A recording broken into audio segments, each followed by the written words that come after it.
If the voice in your head is harsh, frantic, and humiliating, that's not God.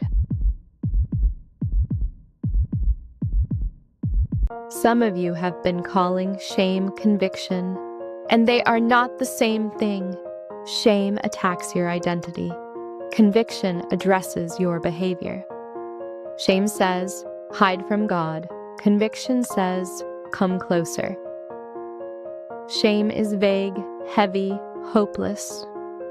Conviction is specific, clear, and full of a way forward.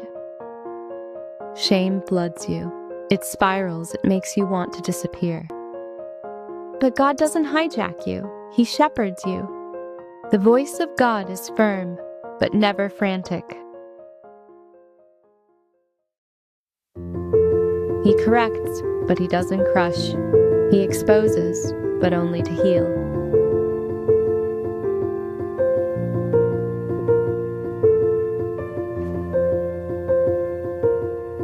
If the voice you're hearing makes you want to run away from God, that's not the shepherd.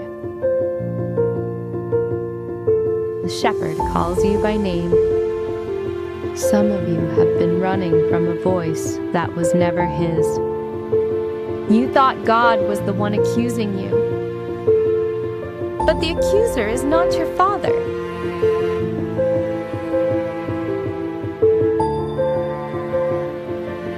Conviction may stretch you, it may lead you to repentance, but it will always carry hope. And once you learn his voice, you stop hiding. You realize something shocking. You were never being pushed away. You were being called home. And if you've learned to recognize his voice, if you've heard him call you closer instead of push you away, praise him today.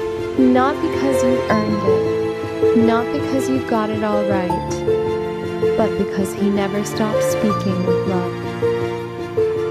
Take a second, whisper thank you.